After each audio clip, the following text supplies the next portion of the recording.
नमस्कार मित्रांनो, बघू शकता आज 26 फेब्रुवारी हळदीची स्थिती आणि ताजा बाजारभाव जाणून घेऊ। आज वसमत बाजार समिती, हिंगोली बाजार समिती, वासम बाजार समितीचे बाजारभाव मी सांगणार आहे। कमीत कमी 10,000 रुपयापासून हळद सुरू झाली, 10 ते 15,000 रुपयापर्यंत हळद विकलेली आहे। याच्यामध्ये गेल्या वर्षीची जी काही हळद आहे, चांगल्या प्रतीची हळद आहे, ते 15 ते 16,000 पर्यंत गेलेली आहे। लो क्वालिटीची एकदम हलकी हळद 10,000 पर्यंत गेलेली आहे। मित्रांनो, हे मला तुम्हाला सांगायचं आहे।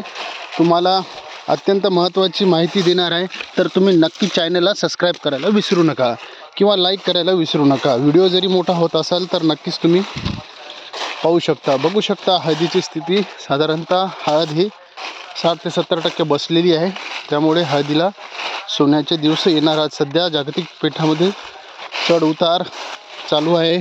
एप्स्टन फाईल, कुठली फाईल, परत महाराष्ट्रामध्ये अधिवेशन, त्याच्यामुळं परत मार्च एंडिंग जवळच येऊन ठेपला, त्याच्यामध्ये बाजारामध्ये थोडीशी तेजीमंदी होण्याची शक्यता आहे। तर या गोष्टीकडे लक्ष न देता येणारा काळ हळदीसाठी सुवर्ण असणार आहे। तर येणाऱ्या काळामध्ये हळदीला हे चांगले भाव भेटणार आहेत।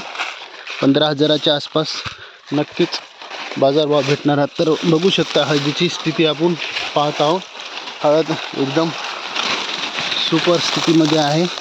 काही भागामध्ये कंद उघडे पडलेले आहेत। तर हळद एकदम काढण्याच्या याच्यामध्ये एखाद्या 20 दिवसाने येणार आहे। तर हळदीला हा बाजारभाव चांगलाच भेटणार आहे आणि येणाऱ्या काळामध्ये एकदम व्यवस्थितच भाव भेटणार आहे।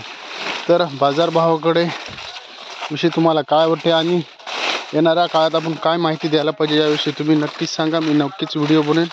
व्हिडिओ आवडला असेल तर लाईक करा, शेअर करा, चॅनलला सबस्क्राईब करा। धन्यवाद।